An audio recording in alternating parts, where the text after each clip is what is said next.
അരിയാഹാരമല്ല അതിൽ മെയിൻ പ്രശ്നം, അന്നജത്തിന്റെ അളവാണ്, കാർബോഹൈഡ്രേറ്റിന്റെ അളവാണ്. നമ്മുടെ കേരളീയ ഭക്ഷണത്തിൽ പ്രധാനമായും അല്ലെങ്കിൽ ഈവൻ ദക്ഷിണേന്ത്യയിലെ ഭക്ഷണത്തിൽ പ്രധാനമായും എടുത്ത് നോക്കിക്കഴിഞ്ഞാൽ അരിയാണ് അതിൻ്റെ മേജർ ആയിട്ടുള്ള ഘടകം. അരിയാണ് ഭക്ഷണത്തിൽ. വേറെ ഒന്നുമില്ലെങ്കിൽ തന്നെ കുറച്ച് ഒരു മോരുണ്ടെങ്കിൽ തന്നെ ധാരാളം ചോറ് കഴിക്കാനായിട്ട് മലയാളിക്ക് പൊതുവെ സാധിക്കാറുണ്ട്. ഈ ചോറിൻ്റെ ആ അളവ്, അതിൽ 1 ഗ്രാം അന്നജം അല്ലെങ്കിൽ കാർബോഹൈഡ്രേറ്റിൽ 4 കലോറി ഉണ്ട്. ഇതെല്ലാം ചെന്ന് പ്രമേഹ രോഗ സാധ്യതയുള്ള ഒരാൾക്കാണെങ്കിൽ, ഇൻസുലിൻ്റെ കുറവ് അല്ലെങ്കിൽ ഇൻസുലിൻ ശരിക്കും പ്രവർത്തിക്കാത്തൊരവസ്ഥയാണെങ്കിൽ ഇതെല്ലാം വയറ്റിൽ ചെന്ന് അത് ഗ്ലൂക്കോസ്, ബ്ലഡിലെ ഗ്ലൂക്കോസ് കൂട്ടുന്ന രീതിയിലേക്കാണ് ചെല്ലാറ്. അപ്പം ആ വിളമ്പിയിരിക്കുന്ന ചോറിൻ്റെ അതേ അളവിൽ ബ്ലഡിലെ ഗ്ലൂക്കോസ് കൂടാറുണ്ട്. അപ്പം അതുകൊണ്ട് ഈ അരി, എസ്പെഷ്യലി അരി പോളിഷ്ഡ് ആവും തോറും അരിയുടെ തവിട് എത്രമാത്രം കളയുന്നു അത്രയും പെട്ടെന്ന് അത് രക്തത്തിലെ പഞ്ചസാരയുടെ അളവ് കൂട്ടും.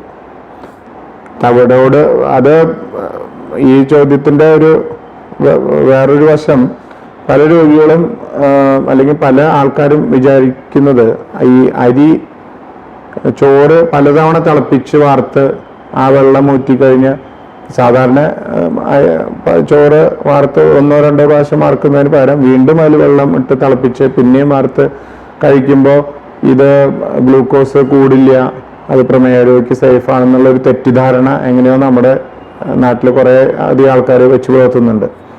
അതിൽ യാതൊരു അടിസ്ഥാനമില്ല. ഞാൻ നേരത്തെ പറഞ്ഞല്ലോ, തവിടോട് കൂടിയിട്ടുള്ള അരിയാണ് പ്രമേഹ രോഗിക്ക് ഏറ്റവും ഉത്തമം.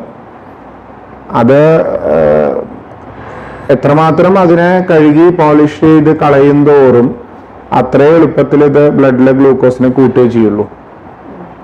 അപ്പം അരിയുടെ ഒന്ന് ചോറിൻ്റെ അളവ്, 2 ചോറ് പോളിഷ്ഡ് ആവാതിരിക്കുന്ന അവസ്ഥ, ഇത് രണ്ടും ആണ് ആ ഗ്ലൂക്കോസിന്റെ അളവിനെ അല്ലെങ്കിൽ അത് ഗ്ലൂക്കോസ് കൂടാനുള്ള സാധ്യതയെ നിർണ്ണയിക്കുന്നത്. അരി അല്ലെങ്കിൽ ചോറ് കഴിക്കുന്ന അതേ അളവിൽ തന്നെ ഗോതമ്പ് കഴിച്ചാൽ അതേ അളവിൽ തന്നെ ഇയാളുടെ ബ്ലഡ് ഗ്ലൂക്കോസ് കൂടും. അപ്പം പലപ്പോഴും പല രോഗികളും വന്ന് പറയാറുണ്ട്, ഞാൻ പ്രമേഹമാണെന്ന് കണ്ടുപിടിച്ച ഉടനെ ഞാൻ ഇനി അരിയാഹാരം പൂർണ്ണമായി നിർത്തി. അതിൽ യാതൊരു അർത്ഥമില്ല. അരിയാഹാരം നിർത്തി അപ്പുറത്ത് ചപ്പാത്തിയോ ഗോതമ്പിൻ്റെയോ അല്ലെങ്കിൽ ഓട്സോ അല്ലെങ്കിൽ ചില ഏറ്റവും തമാശ കാണാറുള്ള ചിലവർ ഇത് നിർത്തി പൊറോട്ട കഴിച്ചു തുടങ്ങുന്നതാണ്. അത് ഇതിലും അപകടകരമായിട്ടുള്ള അവസ്ഥയിലേക്കാണ് പോവാറ്. അപ്പം അങ്ങനെ ഇല്ല. ഇതിൻ്റെ അളവ് ഇപ്പോൾ പ്രമേഹ രോഗിയെ സംബന്ധിച്ചോളം ഏറ്റവും എളുപ്പത്തിൽ നമ്മൾ പറയാറുള്ളത്, ഒരു പ്ലേറ്റിൻ്റെ പകുതി അളവിൽ പച്ചക്കറികൾ, അനുവദനീയമായിട്ടുള്ള കുറച്ച് ഫ്രൂട്ട്സ്, അത് ഒരു പ്ലേറ്റിൻ്റെ പകുതി. ബാക്കിയുള്ള പകുതിയിൽ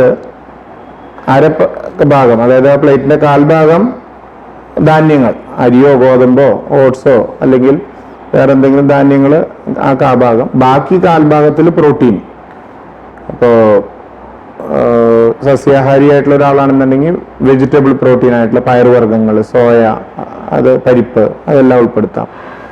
മാംസാഹാരം കഴിക്കുന്ന ഒരാളാണെങ്കിൽ മത്സ്യം, മുട്ട, മാംസം കൊഴുപ്പ് കുറഞ്ഞ മാംസാഹാരമാണ് അനുവദനീയമായിട്ടുള്ളത്. അപ്പം ഒരു പകുതിയുടെ, അതായത് അല്ലെങ്കിൽ ഒരു 1/4 ഭാഗം ആണ് ഈ അന്നജത്തിന് കൊടുത്തിരിക്കുന്നത്. അത് അരിയോ ഗോതമ്പോ എന്ത് വേണമെങ്കിൽ ആവാം, അതിൽ ഉൾപ്പെടുത്തണം എന്ന് മാത്രം.